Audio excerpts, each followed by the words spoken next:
Salut!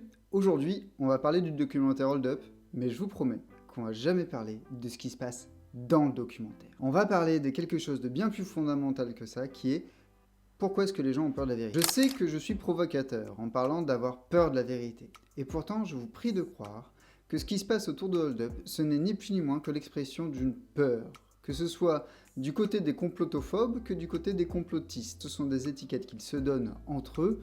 Moi j'ai fait de mon mieux pour rester neutre dans cette histoire. Non pas que j'ai pas d'opinion, c'est simplement que j'ai envie de vous donner ma vision de ce qu'il se passe sans teinter votre opinion. Hold Up est un documentaire qui fait beaucoup parler de lui depuis pas mal de temps. Ce documentaire est taxé par certains d'être la vérité, enfin révélée aux masses, et par d'autres d'être un vague amas de complots mis les uns sur les autres dans un millefeuille argumentatif. Et encore une fois, je ne sais pas quel est le camp qui a raison, je ne sais même pas si un des deux camps a raison. Ce que je vais vous montrer et ce que j'aimerais qu'on discute ensemble, c'est ce qui se passe derrière tout ça. Chose à la racine de ce qu'il se passe autour du documentaire Hold Up et autour de la Covid-19 de manière générale, il y a la peur. Imaginez ça. Qui aurait pu croire, tout début 2020, que sous prétexte qu'un pangolin, qu'une chauve-souris serait rentré en contact et que derrière l'un des deux, je ne sais plus trop lequel, se serait fait grignoter par un Chinois, on finisse tous enfermés chez nous. C'est hautement improbable quand même. Et pourtant, c'est ce qui nous arrive. Certaines personnes vont dire, ça peut être un des aléas de la vie. Et d'autres vont dire, non, il y a un schéma plus grand. Il y a une stratégie plus vaste que ça, derrière ça, et c'est pas normal. Et encore une fois, je ne sais pas qui a raison. Ce que je sais, c'est que dans les deux cas, il y a la peur. Quand on est prêt à défendre envers et contre tout la thèse du pangolin, ça veut quand même dire qu'on a besoin d'une explication et que pour nous, le fait qu'un pangolin et qu'une chauve-souris fusionnent et se fassent bouffer par un Chinois dans un coin, c'est plausible. Et de l'autre côté, quand on défend envers et contre tout la thèse d'un nouvel ordre mondial et d'un complot à base de 5G, de nanoparticules et de vaccins, le tout orchestré par Bill Gates, c'est quand même qu'on a besoin d'une vérité aussi. Et qu'on a quand même la trouille de ne pas avoir de réponse et qu'on ne prend pas pour acquis les réponses qu'on nous donne. Parce qu'en fait, c'est ça, à la base, la peur et ce qu'il se passe autour de Hold Up et de la Covid-19. C'est qu'on a besoin d'explications. Ce besoin d'explication-là, c'est simplement pour nous une autre expression de notre besoin fondamental de contrôler ce qui nous environne. Il y a des millénaires, et il y a même des centaines d'années, dès qu'il y avait un truc qu'on ne savait pas expliquer, c'était un dieu ou des dieux. Il y a des millénaires, si vous étiez en Scandinavie et que vous entendiez le tonnerre, c'était Thor. Si vous étiez dans la Grèce antique, c'était Zeus. Et il y a encore quelques centaines d'années, quand quelqu'un était très malade, on confiait au bon soin de Dieu. Et à l'heure actuelle, certains pourraient même dire que les religions, les rituels d'avant-match de certains sportifs, ou d'avant-service, d'avant-transformation, peu importe, sont encore une fois des besoins de contrôle. Je les laisserai particulièrement sur la partie religion, parce que j'ai pas envie de me mêler de ce genre de débat, mais globalement, je les laisserai à ça. Je leur laisse.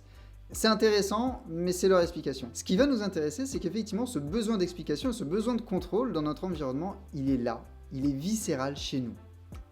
Regardez, à chaque fois, la première fois que vous avez réussi peut-être un strike au bowling, vous allez chercher à refaire exactement la même séquence de gestes le coup d'après pour refaire un strike. C'est exactement ce que vous avez fait si un jour vous avez déjà joué au casino et que vous avez gagné sur une machine à sous. Vous avez créé une routine en vous disant que peut-être vous aviez contrôlé la chance comme ça. Et c'est encore ce qu'il se passe quand certaines personnes, il y a des décennies, il y a des centaines d'années, il y a des millénaires, allaient sacrifier un bœuf en haut d'une montagne pour s'assurer de pouvoir traverser une mer tranquillement en bateau. Tout ça, ce n'est que notre esprit qui cherche à rationaliser et à objectiver notre absence de contrôle sur le monde qui nous entoure. Et quand on regarde Hold Up, quand on regarde tout cet affolement autour de la Covid-19 et de Hold Up spécifiquement, on est encore là-dedans.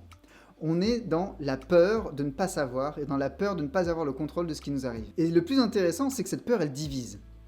Elle divise parce que d'un côté, si on en croit ceux qu'on va taguer de complotistes, il y a les sheeples et les wokés. Les wokés sont ceux qui sont éveillés au fait qu'il y a un nouvel ordre mondial qui manipule le monde entier derrière, dans les coulisses. Et les sheeples sont ceux qui croient benoîtement ce qui est dit dans les médias mainstream.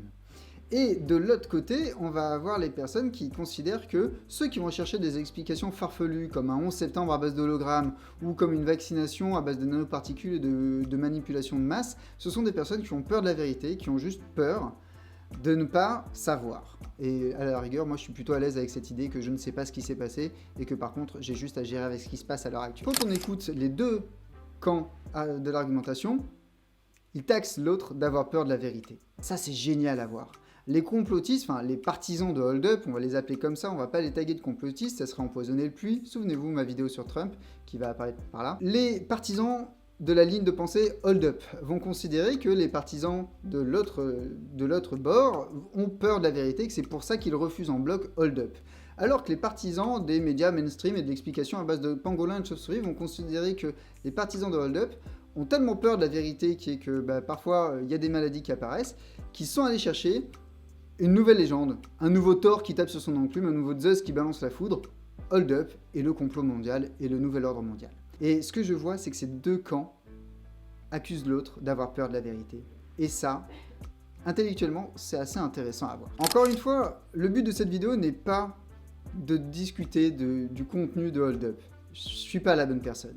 Ce que je sais, c'est qu'il y a énormément d'énergie, énormément de discussions autour de ce truc. Moi, ce que j'ai envie, c'est de vous permettre de vous interroger sur le rôle que joue la peur là-dedans. Parce qu'en fait, une fois qu'on a compris que tout ça, ce n'est qu'une réponse à la peur, on pourrait désamorcer les choses.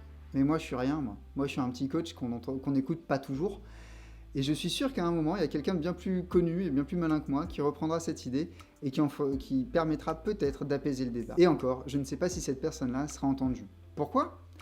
Tout simplement parce que la peur, c'est viscéral et que la peur n'est pas logique. Si le sujet de la peur vous intéresse, dans 15 jours, il y a une vidéo sur la peur qui va sortir. Je vous invite à vous abonner, à cliquer sur la cloche pour être certain de la recevoir et de la voir dès qu'elle sort.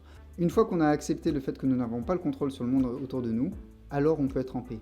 Mais tant qu'on considère qu'on doit avoir le contrôle autour de nous, alors, Hold Up, les complotophobes, les complotistes et tous ces trucs-là auront encore de beaux jours devant eux. Alors moi, je vous pose cette question, qu'est-ce que vous faites de tout ça ? J'attends vos commentaires en dessous de cette vidéo. Allez, salut!